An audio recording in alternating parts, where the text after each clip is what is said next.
हर पीर से जुमा अपने फेवरेट शो न्यूज़ आई को यूट्यूब पर देखने के लिए डॉन न्यूज़ के ऑफिशियल यूट्यूब चैनल पर आइए, उसको सब्सक्राइब कीजिए और बेल आइकन को प्रेस कीजिए।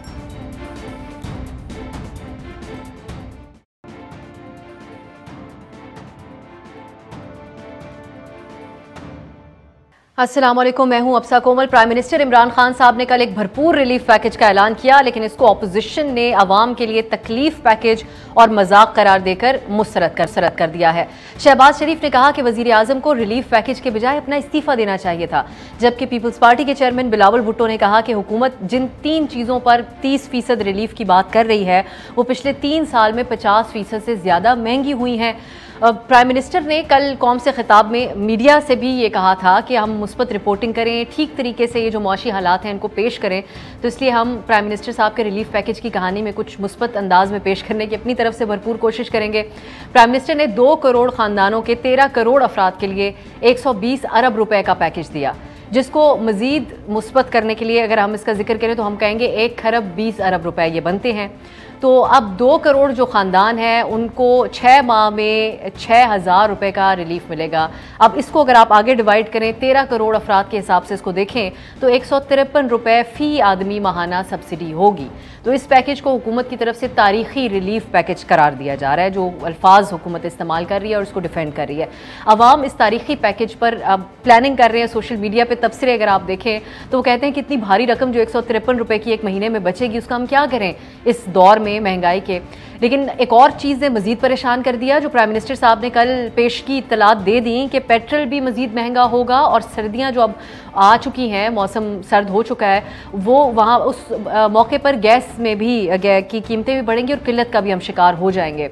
तो अब एक तो ये सिचुएशन थी। दूसरा ये कि आप देखते आए होंगे कि हुकूमत में आने से पहले प्राइम मिनिस्टर साहब कहा करते थे कि चोरों को गिरबान से पकड़कर लूटी हुई रकम हम निकलवाएंगे, और उसके हुकूमत आने के बाद भी हुकूमती वज़रा ये बातें करते थे कि इनको चौकों में लटका देना चाहिए जो करप्ट लोग हैं। अब वहाँ से बात आगे आ गई है और अब प्राइम मिनिस्टर साहब रिक्वेस्ट कर रहे हैं कि जो 2 सियासी ख़ानदान हैं इनसे अपील करते हैं कि वो लूटी हुई रकम वापस ले आएँ, तो यहाँ पर पाकिस्तान में कीमतें आधी हो जाएंगी। यहाँ पर एहतसाब के बयानिए के हवाले से एक बार फिर सवाल उठता है। तो अब इन सारी चीज़ों के साथ साथ आज की खबर ये भी है, अब किस किस चीज़ की महंगाई की बात करें। चीनी समेत मुख्तलिफ चीज़ों की कीमतें बढ़ गई हैं, 150 तक में फ़रोख्त हो रही है। कुछ जगहों से इत्तलात ये भी हैं मुल्क में। इन सारी चीज़ों पे हम बात करेंगे आज के प्रोग्राम में, और अपोजिशन से भी हम ये खास कर पूछेंगे रिलीफ पैकेज को मुस्तरद तो कर दिया भरपूर तरीके से, लेकिन अपनी तरफ से मुतबादिल प्लान क्यों नहीं लेके आती, एक बेहतर तरीके की अपोजिशन क्यों नहीं की जाती।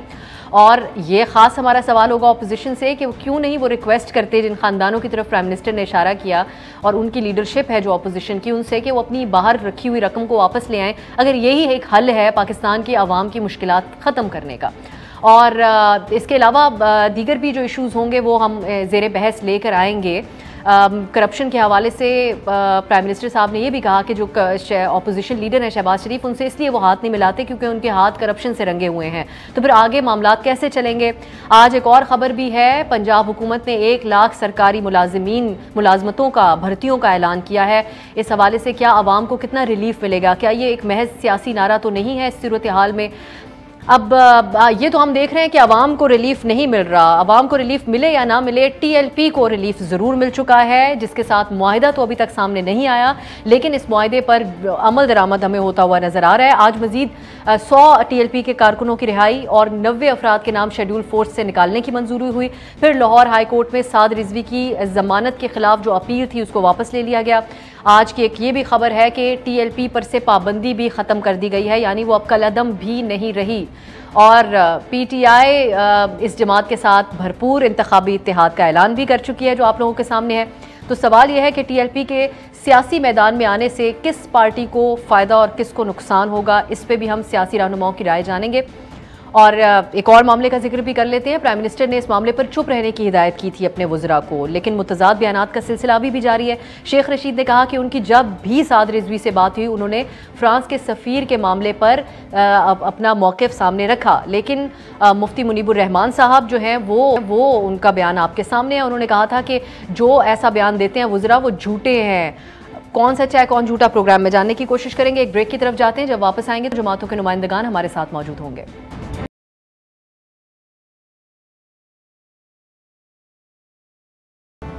ब्रेक के बाद खुश आमदीद प्रोग्राम में हम बात कर रहे हैं। एक तो प्राइम मिनिस्टर साहब की तरफ से जो रिलीफ पैकेज का ऐलान किया गया, इसको अपोजिशन भी बड़ी तनकीद का निशाना बना रही है और आवाम भी कुछ हैरान परेशान है।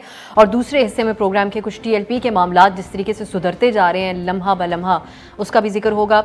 हमारे साथ हैं नून लीग के रहनुमा निहाल हाशमी साहब, पीपल्स पार्टी के रहनुमा कादिर मंदोखेल साहब हमें ज्वाइन कर रहे हैं और थोड़ी देर में हमें तर्जुमान पंजाब हुकूमत हसन खावर साहब भी ज्वाइन कर लेंगे।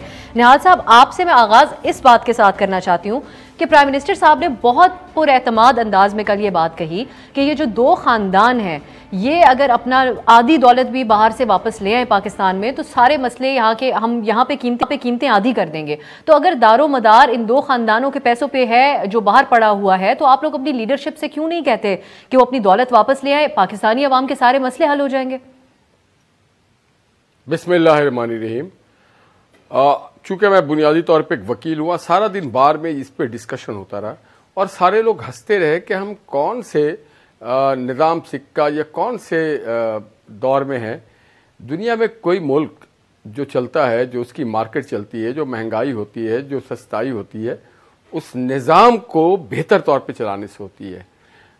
लोगों को गाली देने से, लोगों को चोर कहने से, लोगों को डाकू कहने से नहीं होती और प्राइवेट लोगों की प्रॉपर्टी पे नज़र नहीं रखी जाती। जहाँ तक रह गया मेरे क़यादत की दौलत का, तो आपको पता है कि मियाँ शरीफ और उनके ख़ानदान के जो 7 भाई थे और उनके जो बाद के बच्चे हैं और उनकी औलादों की सारी जायदाद पाकिस्तान में है। उनके सारे कारोबार पाकिस्तान में है। पाकिस्तान में वो माजी में 6-6 मेरे अरबों रुपए के वो देते रहे टैक्स। आज उनके सारे अकाउंट बंद कर दिए गए।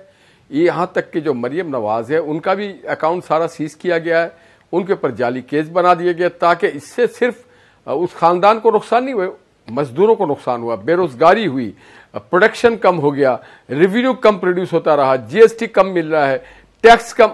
तो ये एक अजीब मैं क्या कहूं कि ये लंदन के फ्लैट्स तो हैं ना निहाल साहब, लंदन के फ्लैट्स जिस जमाने में मियाँ शरीफ साहब ने लिया था, देखिए लंदन के फ्लैट्स जो हैं वो मियाँ शरीफ साहब ने अपने पोतों को दिया था। और ये देखिए लंदन के फ्लैट्स पे जब ये इल्ज़ाम लगाते थे और ब्रॉडशीट के साथ इसको जब अटैच किया था, तो आपको याद होगा कि लंदन कोर्ट ने जुर्माना कर दिया कि आपने ये एक आईनी, कानूनी और सही तरीके से हासिल की हुई जायदाद पे आप कैसे अटैच करते हैं, जिस पे 26 लाख रुपया का जुर्माना पड़ गया उनको और देना पड़ा। और लंदन में जो कानून है, जो तरीक़ेकार है, अगर ये कोई 2 नंबरी होता तो वहां सबसे पहले वही केस हो गया होता, जिस तरह से मलक रियाज का हुआ। मलक रियाज के चूंकि पैसा वो साबित नहीं कर सके लंदन कोर्ट्स में, और आपको याद होगा वो 34 या 37 बिलियन रुपीस पाकिस्तान वापस भेजा गया और पाकिस्तान वो पैसा आया है। तो नवाज शरीफ और उनके खानदान के ऊपर जितने भी इल्जाम लगाए गए सब झूठ का पुलंदा था। आप देखिए पैनामा में उनको पकड़ा गया कि बहुत सारी दौलत है, मगर कोई दौलत साबित नहीं हो सकी। लेकिन हाल साहब, यहाँ सूरत हाल कानूनी होने की या ये सब चीजें तो एक तरफ हैं, प्राइम मिनिस्टर साहब के बयान को जिस तरह मैं आपके सामने सवाल रखना चाह रही हूँ ये है कि जब वो अवाम को रिलीफ की बात कर रहे हैं तो वो उसके अंदर भी जिक्र कर रहे हैं। हम जहां ये सवाल करते थे कि माजी की हुकूमतों के ऊपर बहुत सा इल्जाम लगाया जाता है, तो कम अज कम जो आपका वोटर सपोर्टर है और आम आवाम जो महंगाई का तंग है, उसके जहन में ये बात तो आई होगी कि माजी के हुक्मरान है जिनकी इतनी ज्यादा दौलतें बाहर पड़ी हैं। तो आप कैसे एड्रेस करेंगे इस बात को? अब अफशा कंवल, आप यकीन जाने पाकिस्तान के अवाम आपसे और मुझसे कम बाखबर नहीं, बड़े बाखबर लोग हैं। उनको पता है कि ये शरीफ खानदान का जो ग्रुप ऑफ कंपनीज था जिन्होंने पाकिस्तान में हजारों नहीं लाखों खानदानों को उनके वैसे रोजगार मैसर था, खुशहाली थी, और वो अपने मजदूरों के साथ, अपने कारोबार के साथ जिस तरह से वो टैक्स पिक करते रहे, कभी डिफॉल्टर नहीं वो लोग। मगर जब आप जमूत तारी कर देते हैं, और उनको पता है कि नवाज शरीफ का कोई कारोबार लंदन में नहीं है, कोई कारोबार नहीं उनका, वो तो यहां भी कारोबार नहीं करते थे, उनके बच्चे काम करते हैं और उनके बच्चे हमेशा से बाहर ही रहे हैं। उनका कोई पाकिस्तान की सियासत से और पाकिस्तान की किसी चीज से लेना देना। आप सबसे पहले सवाल आपने जो किया था बहुत अच्छा किया कि प्राइम मिनिस्टर से आप पूछा जाता है कि गंदुम, जवाब देते हैं चना का। आपसे पूछा जाता है कि आपके कैबिनेट में जो ATM बैठे हुए हैं, आपके कैबिनेट में जो लोग शुगर के और आटे के और दवाई के और LNG के और पेट्रोल उन्होंने आज एक और बात भी की है निहाल साहब। मैं कादिर मंदोखेल साहब को गुफ्तगू में शामिल करती हूँ। उन्होंने कहा कि बरतानिया में तो ये होता है कि जिस इंसान पे इल्जाम होता है, जिस शख्स, उसका कोई इंटरव्यू नहीं करता, कोई उनको असेंबलियों में इजाजत नहीं होती है। तो वो आप लोगों के ऊपर रख के बात कर रहे थे कि आप लोगों को तो आपकी जमात के जिन लोगों पर इल्जाम है उनको तो ना TV पे इंटरव्यूज में आना चाहिए, ना असेंबली में बात करनी चाहिए। मंदोखेल साहब, आपके दौर में भी महंगाई हुई भरपूर, आपकी जमात के ऊपर ऊपर, हुकूमत के ऊपर पीपल्स पार्टी की तनकीद रही, लेकिन अब जो हालात हैं प्राइम मिनिस्टर साहब उसमें सामने रख रहे हैं, आलमी कीमतों को भी, फिर एक कोरोना का एक क्राइसिस रहा उस सूरत हाल के अंदर भी, और माशी जो भी चैलेंजेस हमारे हैं खित्ते की सूरत हाल को देखते हुए, आप लोग महज तनकीद क्यों करते हैं? कोई मुतबादिल प्लान क्यों सामने नहीं रखते? मुतबादिल प्लान किसके सामने रखें? उस शख्स की जिसका ज़हनी तवाज़ुन सही ना हो। अवाम के सामने रखें सर। जो नहीं, अवाम के सामने तो हम तो अपोजिशन है ना, अवाम के सामने तो इनकी करतूत हम रख रहे हैं। अवाम के सामने हम क्या रखें, आप मुझे बताते? अवाम के सामने तो हम उनकी करतूत, और हम क्या रखेंगे? ये खुद अपनी करतूत दिखा रहे हैं अवाम को। आप मुझे बताओ को एक जी शऊर शख्स इस तरह गुफ्तगू कर सकता है जो उसने कल की है? यानी आप कह रहे मैं पेट फाड़ूंगा और मैं पैसे निकालूंगा, मैं फलां करूंगा, और 3 साल आपने दुनिया की सारी, पाकिस्तान की सारी अदारी आपने इस्तेमाल कर दी है अपोजिशन के खिलाफ। अदी फरियाल एक खातून को आपने रात 12 बजे जेल के सलाखों में धकेल लिया है। नवाज शरीफ साहब का केस आपके सामने, शहबाज शरीफ साहब के केस आपके सामने, खुर्शीद शाह साहब बेटे समेत 2 साल 1 महीना बेटा बेबी भी जेल है, उसकी जमानत हुई है बगैर किसी सबूत की, बगैर किसी एविडेंस की, बगैर किसी रेफरेंस की। उसके बाद आप बता रहे हो कि भाई हम इनसे मैं दरखास्त करता हूँ कि ये अपने पैसे ले वापस से। भाई आपने साबित करना, आपने जो 3 महीने में नया पाकिस्तान, ड्रामा पाकिस्तान जो आप शोर मचा रहे थे, आपने तो पुराने पाकिस्तान को भी बेड़ा कर दिया। अभी तो लोग आप गलियों वाली में ये इंटरव्यू आपको चैनल को दे रहे हैं सबको कि भाई हमें नया पुराना पाकिस्तान वापस करो, हमें इनकी ड्रामाबाजी नहीं चाहिए। अब सवाल ये आप मुझे बताओ असर कि ये कोई सेंसेबल बंदा ये बात कर सकता है 3.5 साल बाद कि भाई अगर ये पैसे दे दे वापस तुम्हें आधी कीमतें कर? मैं इसके ऊपर हुकूमत से जवाब जरूर लूंगी, क्योंकि अभी हमारे साथ हुकूमत है नहीं, तो मैं नहीं चाहती कि हम बिल्कुल एक वन साइडेड बात करें। लेकिन अब थोड़ी देर में हमें ज्वाइन कर लेंगे हुकूमत से एक हसन खबर साहब। लेकिन मैं आपसे सवाल दूसरा कर लेती हूँ। दूसरा सवाल ये है कि विफाक ने इल्जाम लगाया कि सिंध ने कीमतें कंट्रोल नहीं की हैं, तो सूबाई सतह पर आप लोग, सिंध हुकूमत क्या कर रही है आवाम को रिलीफ देने के लिए? दूसरा ये कि प्राइम मिनिस्टर साहब ने जो रिलीफ पैकेज दिया है उसमें सारे सूबों के अंदर भी रिलीफ है, जो सिंध की आवाम है वो भी इससे फायदा उठाएंगे। आपकी सिंध हुकूमत क्या कर रही है आवाम को रिलीफ देने के लिए? मैं फिर पहले इनकी जवाब दे दूं, फिर अपना बता देता हूँ। आप मुझे बताओ, आप एक मोहल्ले का चौधरी खड़ा हो जाता है और मोहल्ले में मैंने ये सारा रोड या सब चीज बनाना है, और मोहल्ले में एक मकान यानी सिंध प्राविस से आप पूछते नहीं हो, और वो भी आप ये कह रहे हो। अभी ये हुकूमत का कल से मैं मुख्तलिफ टीवी चैनल से सवाल कर रहा हूँ, आपके पास भी सबसे पहले आप सवाल ये रखते हैं कि आपके प्राइम मिनिस्टर ने कल जो है ना वो आवाम को रिलीफ का ऐलान किया था, तकलीफ का। बल्कि मैं तकलीफ से भी 2 कदम आगे चढ़ता हूँ। ये IMF के सामने उन्होंने गारंटी दी है कि एज ए प्राइम मिनिस्टर मैं कौन से खिताब करके ये बता रहा हूँ कि मैं ये चीजें महंगी करूंगा। आपको बोला नहीं इसने कि पेट्रोल महंगा करूंगा। ये खिताब करने रिलीफ के लिए आता है, तकलीफ देने के खिताब था। फिर ये चीजें जो मैं 6 महीने में दूंगा, 6 महीने के बाद जैसे कल प्राइम मिनिस्टर का खिताब खत्म हुआ तो वहां 60 रुपए गीक के ऊपर जो है ना यूटिलिटी स्टोर ने महंगा कर दिया। बाद में जब मीडिया ने शोर मचाया तो वापस लेना पड़ा। उसके बाद ये रिलीफ भी 6 महीने, चलो उसको थोड़ी देर के लिए मैं खुश हो जाता हूँ। आप मुझे बताओ, ये सीनियर वकील आपके सामने बैठा हुआ है निहाल हाशमी साहब, ये मुझे बताओ कि ये आप जो बता रहे हो कि मैं 30% दूंगा, अब 30% में मैं और आप निहाल हाशमी साहब हम राशन की दुकान भी जाते हैं, शिनाख्ती कार्ड देते हैं, आम सा गरीब दुकानदार जिसको स्मार्टफोन चलाना नहीं आता हो, वो कैसे असेस करेगा कि निहाल हाशमी साहब, कादिर मंदोखेल या आपसा कोमल जो है ना वो एलिजिबल है इस 30% के लिए कि नहीं? इससे तो मैं बात नहीं कर रहा हूँ कि उसने 100% बढ़ा के 30% दे रहे, और 30% कब से दे रहे ये तारीख भी कल से मैं इनके तर्जुमानों से कल मेरे साथ पंजाब वो नहीं, बिल्कुल कोई वजाहत नहीं है इस बारे में, ये टेक्निकली बिल्कुल। उसके बाद अच्छा, ये करप्शन का बहुत बड़ा, यानी जो अभी बता रहे हैं मुझे वजारत खजाना का, मैं सुबह से लेकर 7 लाख दुकानदारों का आप देखेंगे, 7 के 7 लाख ये PTI के दुकानदार होंगे, और ये खरबों रुपए के करप्शन दे रहे हो। क्यों? वो राशन देंगे 30% डिस्काउंट पे, एक आदमी को लिखेंगे 100%, फिर इसके लिए एक नया ये एक सवाल उठता है इसकी इंप्लीमेंटेशन कैसे होगी, और ये 12 सवाल उठाए जा रहे हैं। आप भी ये सवाल रेज करें। निहाल साहब, जब मैं बात करती हूँ कि ऑपोजिशन मुतबादिल प्लान क्यों नहीं देती, तो उससे मुराद ये है कि कल जब आके ऐलान किया गया कि प्राइम मिनिस्टर साहब कौम से खिताब करेंगे और रिलीफ पैकेज का ऐलान करेंगे, तो उससे बहुत पहले ही नून लीग की तर्जुमान मरियम औरंगजेब साहिबा ने आकर उसको मुस्तरद कर दिया। तो एक नॉर्मल और प्रैक्टिकल तरीका ये ना होता कि जिस तरह बाद में आकर शहबाज शरीफ साहब ने बात की है, तो क्या ऐसी जरूरत आप लोगों को महसूस हुई? खुद प्राइम मिनिस्टर साहब ने कल जोर दिया इस चीज के ऊपर कि पॉजिटिव क्रिटिसिज्म करे और कंस्ट्रक्टिव क्रिटिसिज्म करना ऑपोजिशन का काम होता है, तो उस तरीके से क्यों नहीं ऑपोजिशन की जाती आप लोगों की तरफ से? बिल्कुल की गई है। देखिए, हमारे वजीर खजाना और हमारी जो फाइनेंस टीम है जनाब इसाक डार साहब, गो के उनको, हालांकि वो पार्लियामेंट के मेंबर हैं, सेनेटर है सिटिंग, उनकी टेलीविजन पे आने को रोका गया। आपको पता है मुझसे ज्यादा कि वो कहा गया मुस्बत रिपोर्टिंग करें और ऐसे लोगों को ना लिया करें जो क्रिटिसाइज करते हैं। इसाक डार साहब ने इसका नयमुल बदल दिया है। ये मुख्तलिफ वेबसाइट पे और सोशल मीडिया पे गर्दिश कर रही है। वो सारा हल बयान कर चुके हैं। माजी में भी हमारी हुकूमतें क्राइसिस में रही।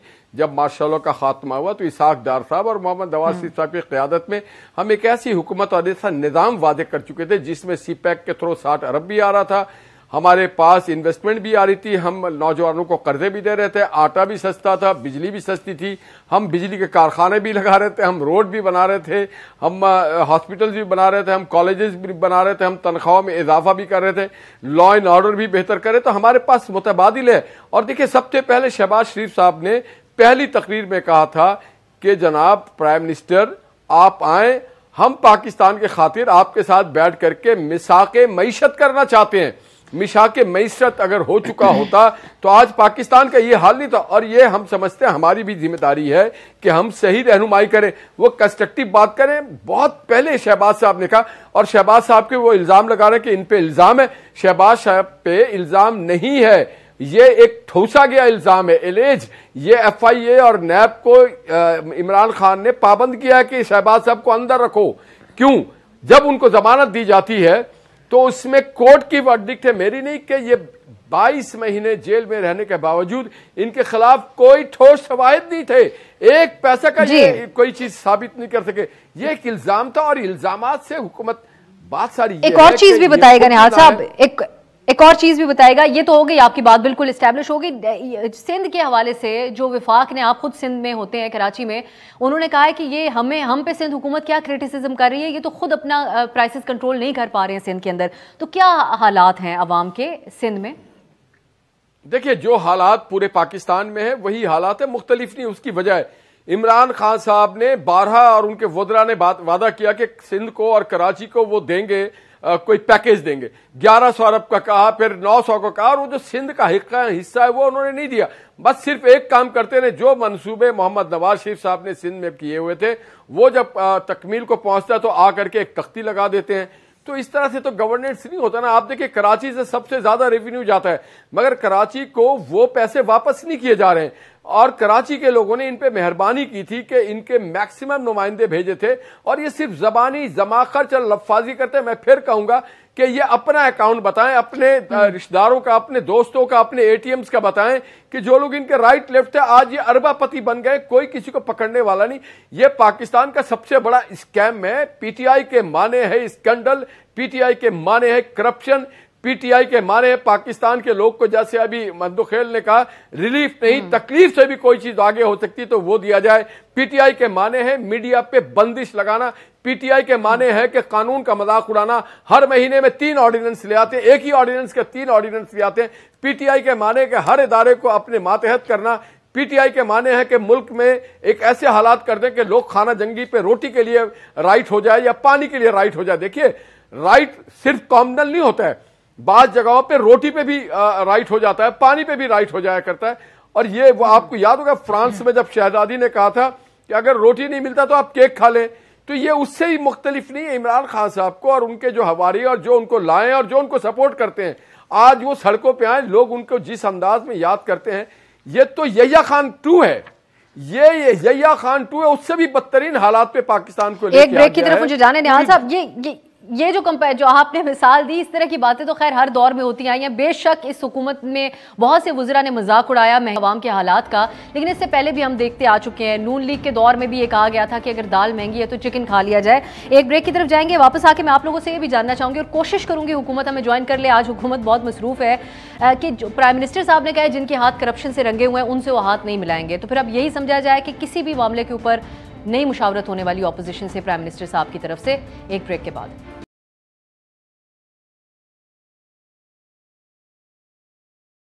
ब्रेक के बाद खुशामदीद प्रोग्राम में बात हो रही है। एक तरफ रिलीफ पैकेज है, दूसरा आज जो प्राइम मिनिस्टर साहब ने गुफ्तगू की उसमें एक बड़ी खास बात थी जो मैं निहाल हाशमी साहब की तरफ लेके जाऊंगी। निहाल साहब, प्राइम मिनिस्टर साहब ने ये कहा है कि जिनके हाथ करप्शन से रंगे हैं उनसे वो हाथ नहीं मिलाने वाले।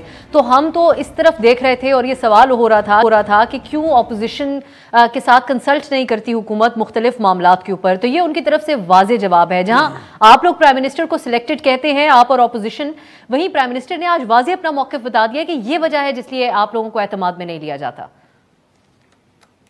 अफशा, सबसे पहले तो मैं बताऊं, करप्शन करके ये हुकूमत में आए और सारे करप्शन वाले लोग इनके पास बैठे हुए। आपको मालूम है करप्शन का हद ये है कि ये भी करप्शन है कि उनके मकान को रेगुलराइज नहीं किया गया था। उसके बावजूद करप्शन ये भी है कि आज जिसको उन्होंने बनाया है प्राइवेटाइजेशन कमीशन का चेयरमैन, वो उनके नेपोटिज्म ये होता है, वो उनके शौकत खानम के बोर्ड में बैठे हुए थे। जो आज हेल्थ के इंचार्ज वजीर फैसल सुल्तान साहब, डॉक्टर साहब, वो शौकत खानम के CEO थे। तो इसको कहते हैं करप्शन। करप्शन उसको कहते हैं कि जो उनके कैबिनेट में लोग बैठे हुए हैं उनके खिलाफ कहा। लेकिन निहाल साहब, वो काबिल लोग भी तो हो सकते हैं, खानदान के तो नहीं है ना, खानदान के लोगों को तो नहीं फेवर कर रहे हो, रिश्तेदारों को नहीं। तो सुन तो लेना, दोस्त, सारे दोस्त जो उनका किचन चलाते हैं, TM कार्ड है जिनके पास, आप उनके जरा देखें कि उन्होंने टैक्स कितना दिया था माजी में। इमरान खान साहब ने अपने करप्शन, उन्होंने अपने करप्शन कितने छुपाए हैं उनके। आप जरा पूछ लें कि इनका किचन कैसे चल रहा होता है, जरा इनसे पूछ लें कि अब मैं वो बात करूंगा शौकत खानम वाली, तो फिर बात आप उनकी हमशीरा के हवाले से बात कर लें कि उनकी हमशीरा के पास बनने से पहले शौकत खानम कितनी जायदाद थी, आज कितनी जायदाद है। इमरान खान साहब करप्शन तो सबसे पहले उन्होंने करप्शन तब किया था, इनके पास जमान पार्क में एक मकान था। उसके बावजूद 92 में प्राइम मिनिस्टर नवाज शरीफ साहब से उन्होंने कहा कि सारे प्लेयर को एक एक मकान प्लॉट दिए, हमें 2 दे दें चूंकि मेरे पास नहीं है। तो करप्शन है, करप्शन का काइंड होता है। 2 प्लॉट लिए थे इन्होंने। मैं आपके तवज्जुह से आज मुतालबा करता हूं कि वो जो आपने करप्शन किया था, 2 प्लॉट लिया था पाकिस्तान के टैक्स पेयर के पैसे से, तो वो प्लॉट तो कम से कम वापस करते हैं। ये तो आप दिखाएं जरा ईमानदारी। मैंने जो साबित है, स्टैब्लिश है, जिसमें उन्होंने अपने हैंड रिटन पे लिखा था कि I don't have any house, I don't have any plot, I don't have any residence, और प्राइम मिनिस्टर नवाज शरीफ को उन्होंने दरखास्त दी थी।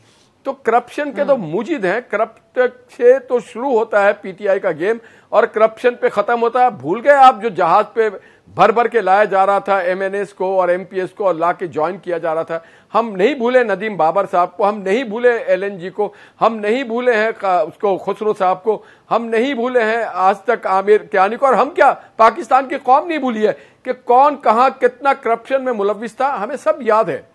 तो ये खुद एक करप्ट आदमी है। मैं तो समझता हूं कि ये बड़ा आला ज़र्फी का मुजाहरा किया शहबाज शरीफ साहब ने कि उन्हें ऑफर किया। ऐसे करप्ट प्राइम मिनिस्टर के साथ तो बात करना पाकिस्तान की पार्लियामेंट की तौहीन है, सियासी जमात की तौहीन है, पाकिस्तान की आवाम की तौहीन है, जो मेंटली भी करप्ट है, फिजिकली भी करप्ट है और U-turn वाला आदमी है। ये करप्शन के तो मौजूद है पाकिस्तान में। इससे पहले इस तरह का करप्शन हमने कभी नहीं देखा। जी, मैं मंदुखेल साहब की तरफ जाती हूँ, ये कहते हुए कि ये अगर PTI के साथ ये हो रहा है, कितने जेनेरिक टर्म्स इस्तेमाल करके उनको करप्ट करार देना, तो ये उनकी अपनी वजह से ही हो रहा है, क्योंकि उन लोगों ने सबको एक जैसा करार दिया और सबको करप्ट करार दिया था।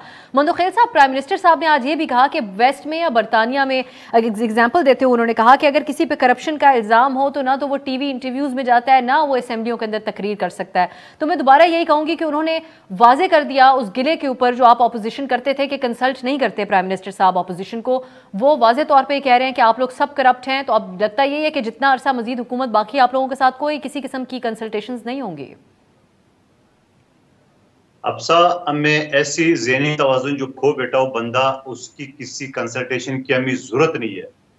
गो के शुरू में नियाल भाई ने बात की है, बिलावल भुट्टो साहब ने पहली तकरीर में असम्बली में कहा इमरान खान कदम बढ़ाओ हम तुम्हारे साथ हैं, मगर उसका मतलब गलत लिया गया है।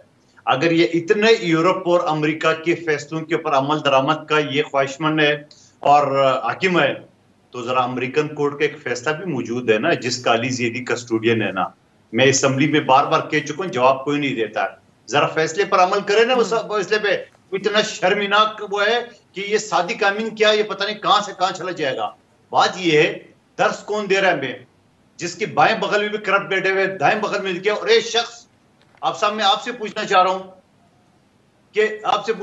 कि एक शख्स जिसकी तनख्वाह टोटल 1,80,000 हो, एज ए प्राइम मिनिस्टर, इतना बड़े महल में चाय खाना गार्ड कहां से आता है? 1,80,000 में तो बनी गाला की कुत्तों का गोश्त भी नहीं आता है। फिर कहते मैं करप्ट नहीं हूं। और फिर जिसके लिए वो जहाज दौड़ा रहा था, जो पूरा पाकिस्तान में MPA मैंने खरीद कर इसकी झोली में डाल रहा था, उसको इतनी आजादी क्यों, उसको NRO क्यों? जब उसने अपनी पावर दिखाया, 32 MPA और 8 MNA तो घुटने टेक दिए।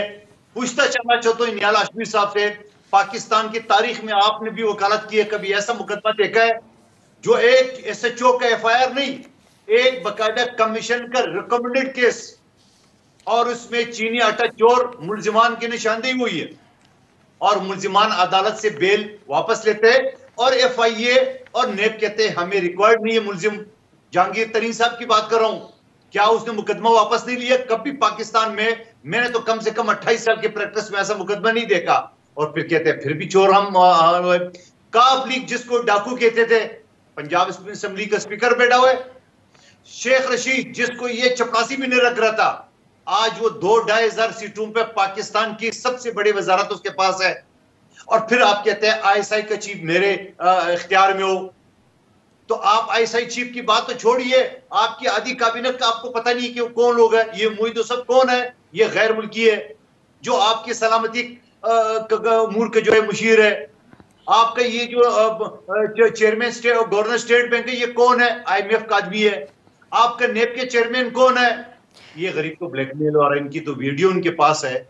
और वो मैं इसको सलाम करता हूं कि सुप्रीम कोर्ट की जज के लेवल पे बंदा शख्स रहा हो और उसको खुदा का वास्ता मत भी इज्जत करो अपने आप को मजीद, क्योंकि मेरा शेर पिटा करने वाला है। मैं इनको मशवरा दे रहा हूं आपको। और हुकूमत कहते हैं 5-6 वीडियो और मौजूद है। ओ भाई आप कब तक ब्लैकमेल होते रहेंगे ऐसे? मदखिल साहब बिल्कुल आपके पॉइंट्स आगे सारे, जी बिल्कुल आपकी, जी पॉइंट्स आगे आपके सारे। और शुक्र है हुकूमत ने हमें ज्वाइन कर लिया, क्योंकि इससे ज़्यादा मजीद मैं डिफेंड नहीं कर सकती थी यहाँ पे उनका नुमाइंदा बन के उनको। हसान खाबर साहब तर्जुमान पंजाब हुकूमत हमारे साथ हैं, बहुत शुक्रिया आपके वक्त के लिए। हसान साहब, एक तो आपने आज जो पंजाब में भर्तियों के हवाले से भी ऐलान किया है, इसके अलावा जो अभी बहस इस वक्त चल रही है और अपोजिशन भी इस पर बात कर रही है कि ये जो रिलीफ पैकेज है ये तो अवाम महंगाई से सताए अवाम के साथ मजाक वाली बात हो गई। तो ये अब आगे के इंतखाबी ऑप्टिक्स हैं जिनका आप सहारा ले रहे हैं, डैमेज कंट्रोल की कोशिश करें, या हकीकी रिलीफ देने का इरादा है आप लोगों का अवाम को?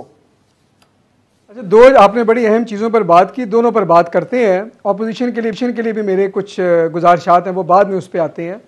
देखिए, जो रिलीफ पैकेज है वो तो इसलिए है कि ग्लोबल जो हमारी इन्फ्लेशन की वेव है, महंगाई की लहर है, उससे आवाम को जो मुश्किलात हैं उनका अजाला किया जाए। और इसका जो स्केल है, इसका जो तरीक़ा कार है, ये इस बात का सबूत है कि हुकूमत ये चाहती है कि मैक्सिमम ये रिलीफ लोगों को मिले, मैक्सिमम रिलीफ मिले। और ये सिर्फ आवाम के लिए रिलीफ नहीं है। जब 120 अरब रुपया 7 लाख स्टोरों के थ्रू डिस्ट्रीब्यूट होगा तो इसका कारोबारी तबके को भी एक फ़ायदा है। तो ये मेरे हिसाब से दो तरफ से आपको इसका, आपकी इकॉनमी को भी फ़ायदा है, लोगों की मुश्किलात का भी अजाला है। और इसमें इंशाल्लाह हम जब ये सिस्टम चल पड़ेगा, आज डॉक्टर सानिया निश्चित साहिबा ने भी ये बात की है कि इसमें मज़ीद चीज़ों का इजाफा भी किया जा सकता है। और अल्लाह करे कि जल्द ये जो ग्लोबल वेव है ये नीचे आए, शायद ज़रूरत ना पड़े, पर पड़ेगी तो फिर ये हमारे पास एक व्हीकल मौजूद होगा जिसको हम इस्तेमाल कर सकते हैं। दूसरा जो आपने बात पूछी ना, मैं उसकी तरफ जाना चाहता हूँ, और वो ये है कि पंजाब में आज हमने आवाम को एक बड़ी खुशखबरी दी है। और वो खुशखबरी भी दो तबकात के लिए। वो खुशखबरी ये है कि पंजाब में 1 लाख जो खाली असामियाँ हैं उनके ऊपर अब हम भर्ती करने जा रहे हैं, शफाफ बुनियादों पर, मेरिट के ऊपर, पॉलिसी के मुताबिक। कोई ये सिंध मॉडल नहीं है कि जी कोई MNA MPA को कोटा दे दिया। बिल्कुल अखबार इश्तिहार के जरिए, मेरिट के जरिए ये भर्तियां होंगी। ये बड़ी काबिल सताइश बात है हसान साहब। इसमें महकमा तालीम, महकमा सेहत, आपने बताया तरजीह बुनियादों पर, लेकिन 3 साल बाद ये बात क्यों याद आई इस वक्त में जब आप लोग घिरे हुए हैं मुश्किलात में, महंगाई के हवाले से और TLP और सारी चीजों में? मैं आता हूँ, मुझे अगर 1 मिनट आप देते, मुझे आप 1 मिनट दे दें। ये जो खुशखबरी है ये ना सिर्फ जॉब सीकर्स के लिए जिनको रोजगार चाहिए, बल्कि शहरियों के लिए है। क्योंकि जिन डिपार्टमेंट्स में ये 1 लाख असामियाँ खाली थी उनकी परफॉर्मेंस बुरी थी, लोगों को मुश्किलात थी। तो हमने इसलिए भी उसको हम पुर कर रहे हैं ताकि लोगों की मुश्किलात में भी कमी हो, सर्विस डिलीवरी भी इम्प्रूव हो, और ये सारा कुछ करें। तीसरी बात भी आपने बीच में सवाल कर दिया, उसका भी साथ जवाब देता जाऊँ कि 3 साल देखें, पाकिस्तान तहरीक इंसाफ की हुकूमत को आए 3 साल गुजरे। 3 साल में हमने 3 बड़े क्राइसिस का मुकाबला किया। हर साल एक हम पर हमें थ्रेट आई, हमने उसका मुकाबला किया। नंबर 1, पाकिस्तान मुस्लिम लीग नून का छोड़ा हुआ मुआशी बहरान जिससे हम निकले। सबसे पहली चीज़, तफसीलात में भी जा सकते हैं अगर आप चाहें। नंबर 2 FATF की लटकती हुई तलवार। अगर मैं आपको 2-2.5 साल पहले लेके जाऊं, याद करें, लोग कहते थे कि जी पाकिस्तान ब्लैक लिस्ट हो जाएगा, ये हो जाएगा। आज करते करते सिर्फ एक पॉइंट रह गया जिस पे अमल दरामद रहता है। तीसरी हसन साहब, उस पे हम अभी भी ग्रे लिस्ट में बरकरार हैं, और ये TLP वाले चैप्टर के ऊपर जो लोग इन मामलात को समझते हैं वो मजीद खदशात का इजहार कर रहे हैं। FATF की ग्रे लिस्ट। अगर आपकी इजाजत हो, मुझे एक शॉर्ट ब्रेक लेनी है हसन साहब, वापस आके आपकी तरफ ही आऊँ। आपने लेट ज्वाइन किया और अपोजिशन को बहुत ज्यादा टाइम दिया है। एक ब्रेक, वापस आकर दोबारा हसन खावर साहब से सवाल करेंगे।